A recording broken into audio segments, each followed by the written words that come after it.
Welcome to our show. Our topic today very well could be the health and wellness discovery of the 21st century.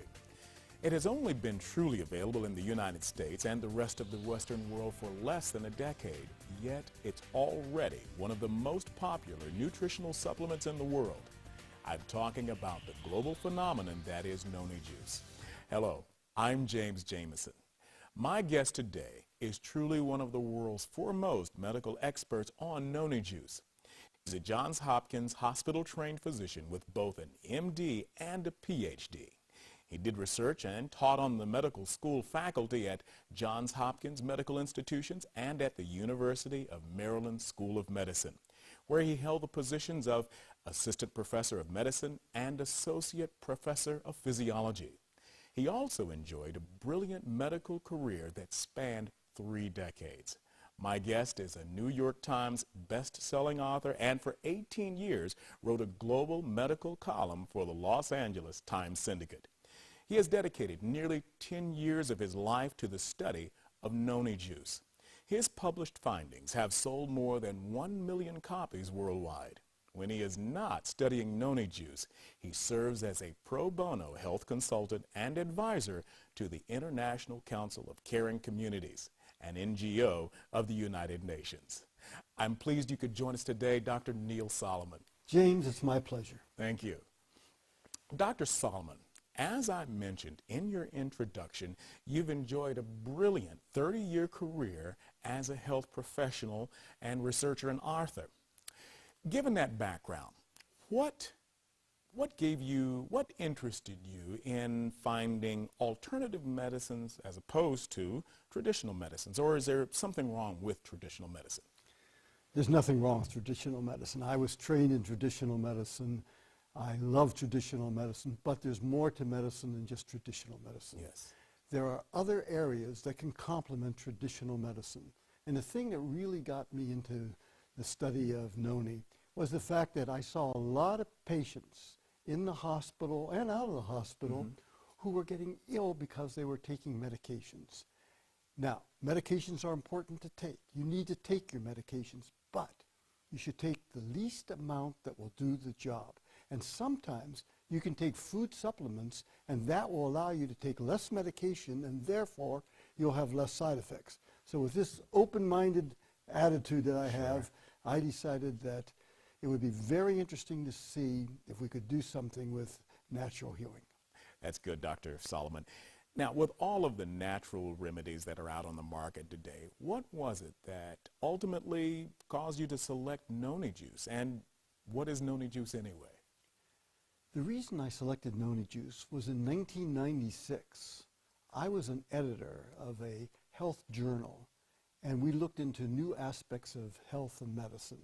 And the publisher asked me, he said, Dr. Solomon, do you know anything about noni? And I said, no, what is it? He said, well, that's what I want to know what it is.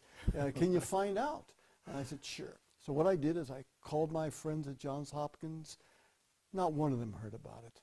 I called my friends around the world who are professors of medicine in high esteemed, prestigious hospitals and medical schools. Not one of them heard about it. And I came back and I said, I can't find anybody that heard anything about noni. But in my study of the literature, I did find the name Dr. Ralph Heineke. And so I phoned up Dr. Ralph Heineke. And I said, Dr. Heineke, this is Dr. Neil Solomon. I'm looking into noni. What can you tell me about it? And first, he said, well, a little defensive. He said, well, wait a minute. What do you want to know about noni for? I said, well, I think it's interesting. From what I heard, it helps lots of people for lots of different things. And that opened him up, and then he started telling me about it. And he said, yes. He told me all the things that they help for, from headaches to arthritis, you name it, it didn't help. And I said, well, do you know anybody I can talk to in the United States who can tell me about it? Somebody who's taken it, and they could tell me really what they felt. And no problem.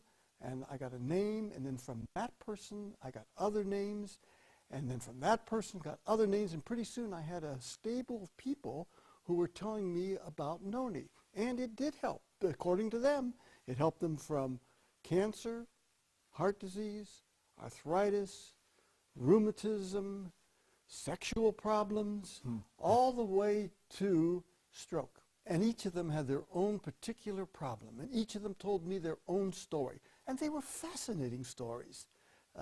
To name a few of these people, there was Ken and Mary Rowland, where arthritis was a problem. There was Dell and Sylvia Williams, where heart problems were a problem. These are either problems that they had or knew people who had them.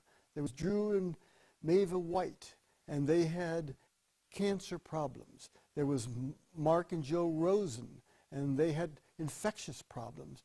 And then there was a fascinating lady, Ann Wilson, and Gary and Ann told me about their problem.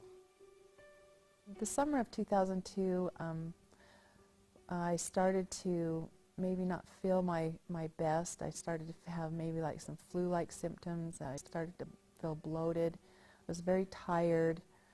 So I decided to see my physician, and he found a mass that he could see. I didn't feel it at all, but he could feel a mass. I went in and had a sonogram, and they said it was about the size of a 4-month-old fetus.